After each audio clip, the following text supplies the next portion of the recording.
Bharatiya Janata party की संसदीय board इस निष्कर्ष पर पहुंची है कि उपराष्ट्रपति पद के लिए भारतीय जनता पार्टी और एनडीए के प्रत्याशी के रूप में हमारे किसान पुत्र श्री जगदीप धनखड़ जी को हम उपराष्ट्रपति पद के लिए अपना प्रत्याशी के रूप में घोषित करते हैं।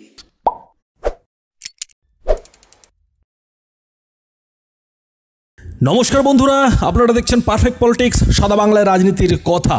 बंधुरा, এই মুহূর্তের সবথেকে বড় খবর, রাজ্যপাল জগদীপ ধনখড়কে উপরাষ্ট্রপতি পদের প্রার্থী করেছে বিজেপি। অর্থাৎ সোমবার রাষ্ট্রপতি নির্বাচনের পর দেশের যে উপরাষ্ট্রপতি নির্বাচন, সেই নির্বাচনে বিজেপি বা এনডিএর তরফ থেকে বাংলার রাজ্যপাল জগদীপ ধনখড়কে প্রার্থী করেছেন মোদি শাহরা। আর ঠিক এই জায়গাতেই যে প্রশ্নটা উঠতে শুরু করেছে যে বাংলার রাজ্যপাল জগদীপ ধনখড়কে প্রার্থী করে মোদি শাহরা কি তাহলে গোপনে তৃণমূল নেত্রী মমতা বন্দ্যোপাধ্যায়, বাংলার মুখ্যমন্ত্রী মমতা বন্দ্যোপাধ্যায়কে কি কোনো বার্তা দিতে চাইলেন?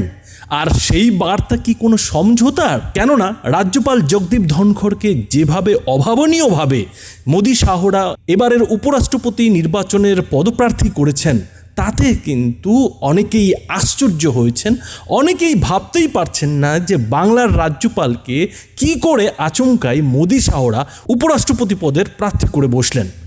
কারণ রাজনৈতিক বিশ্লেষকদের অনেকেই যেটা মনে করছেন যে রাজ্যপাল হিসেবে জগদীপ ধনখড় বিজেপি যেটা চেয়েছিল, কেন্দ্রের নরেন্দ্র মোদী সরকার যেটা চেয়েছিল, মোদি শাহরা যেটা চেয়েছিলেন, সেটাই কিন্তু তিনি লাগাতার বাংলায় করে গেছেন। বাংলায় কিন্তু লাগাতার তৃণমূল সরকারকে আক্রমণ করে গেছেন, তৃণমূল সরকারকে সমালোচনা করে গেছেন, কটাক্ষ করে গেছেন।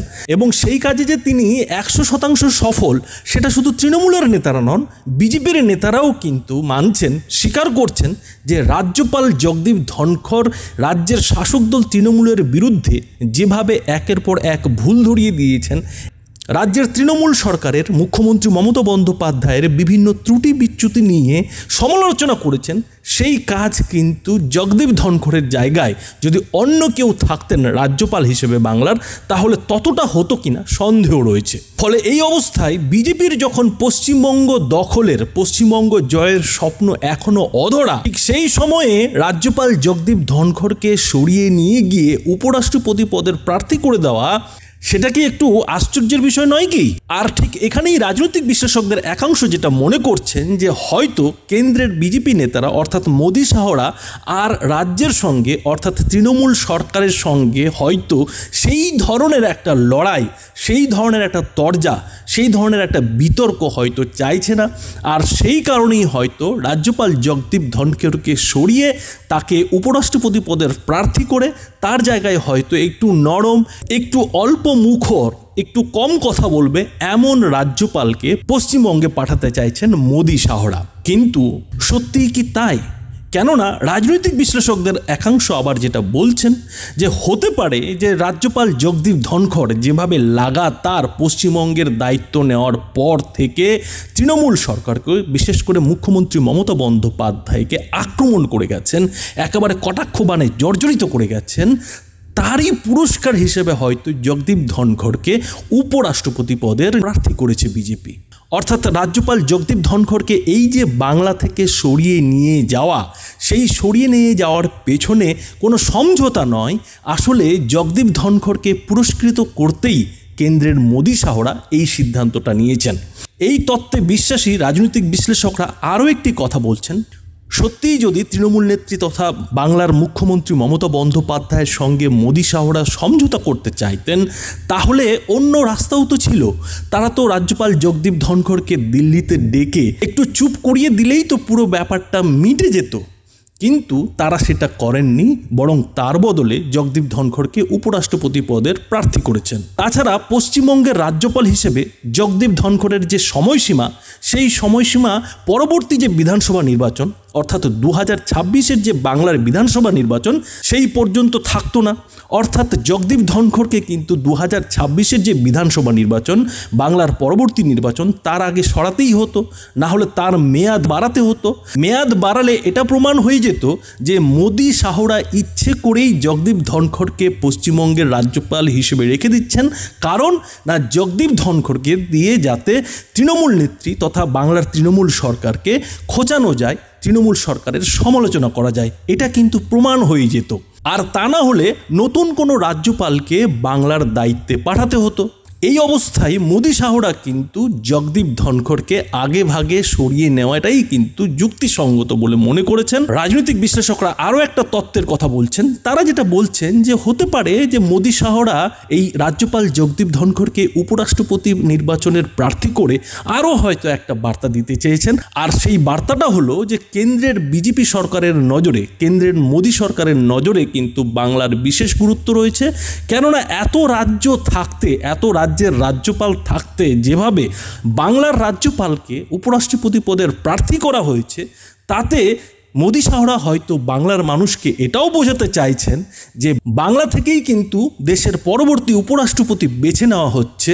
অর্থাৎ বাংলায় যদি বিজেপি ক্ষমতায় আসে তাহলে কিন্তু বাংলা আরও বেশি সুযোগ সুবিধা পাবে, আরও হয়তো কেন্দ্রের নরেন্দ্র মোদী সরকারের সুনজরে পড়বে। এই বার্তাটাও হয়তো এই রাজ্যপাল জগদীপ ধনখড়কে উপরাষ্ট্রপতি নির্বাচনের প্রার্থী করে মোদি শাহরা দিতে চাইছেন বলে মনে করছেন রাজনৈতিক বিশ্লেষকরা। কথা হচ্ছে যে ঠিক কোন কারণে মোদি শাহরা বাংলার রাজ্যপাল জগদীপ ধনখড়কে উপরাষ্ট্রপতি নির্বাচনের জন্য বেছে নিলেন সেটা হয়তো পরেই জানা যাবে। কিন্তু এই মুহূর্তে এই খবরে সবথেকে বেশি যিনি স্বস্তি পেয়েছেন তিনি হচ্ছেন খোদ তৃণমূল নেত্রী মমতা বন্দ্যোপাধ্যায়। তৃণমূলের নেতারা স্বীকার করছেন যে যেভাবে রাজ্যপাল জগদীপ ধনখড়ের সঙ্গে রাজ্যের মুখ্যমন্ত্রী মমতা বন্দ্যোপাধ্যায়ের সম্পর্ক একটা চূড়ান্ত পর্যায়ে পৌঁছে গিয়েছিল, তাতে কিন্তু শাসক দলের নেতারা, তৃণমূলের নেতারা কিন্তু মরিয়া হয়ে উঠেছিলেন। তারা কিন্তু রাজ্যপাল জগদীপ ধনখড়কে সরানোর জন্য দিল্লির দরবার পর্যন্ত করেছিলেন। কিন্তু তারপরেও মোদি শাহরা কিন্তু রাজ্যপাল জগদীপ ধনখড়কে পশ্চিমবঙ্গের দায়িত্ব থেকে সরাননি। ফলে উপরাষ্ট্রপতি নির্বাচনকে কেন্দ্র করে যেভাবে আচমকায় মোদি শাহ বাংলার রাজ্যপাল জগদীপ ধনখড়কে বাংলা থেকে সরিয়ে নিয়ে যাওয়ার সিদ্ধান্ত নিয়েছেন, তাতে কিন্তু তৃণমূলের নেতাদের মনে, তৃণমূল নেত্রী মমতা বন্দ্যোপাধ্যায়ের মনে একটা স্বস্তি ফিরে এসেছে। একটা স্বস্তির নিঃশ্বাস কিন্তু এই মুহূর্তে তৃণমূল নেত্রী তথা রাজ্যের শাসক দলের নেতারা কিন্তু নিচ্ছেন। তবে এই স্বস্তি কতদিন স্থায়ী হবে সেটা আগামী কয়েকদিনেই বোঝা যাবে। কেননা এর পরের যিনি রাজ্যপাল হিসেবে পশ্চিমবঙ্গের দায়িত্ব নেবেন তিনি আদৌ রাজ্যপাল জগদীপ ধনখড়ের থেকে বেশি তৃণমূল বিরোধী হবেন নাকি তৃণমূলের সঙ্গে সমঝোতা করে চলার চেষ্টা করবেন সেটা কিন্তু সময়ই বলবে। আর তখনই কিন্তু বোঝা যাবে যে ঠিক কোন কারণে এই মোদি শাহরা বাংলার রাজ্যপাল জগদীপ ধনখড়কে বাংলা থেকে সরিয়ে উপরাষ্ট্রপতি নির্বাচনে প্রার্থী করেছে। বন্ধুরা, এ বিষয়ে আপনাদের মতামত কি তা অবশ্যই এই ভিডিওটির নিচে কমেন্ট বক্সে লিখে জানাবেন। ধন্যবাদ।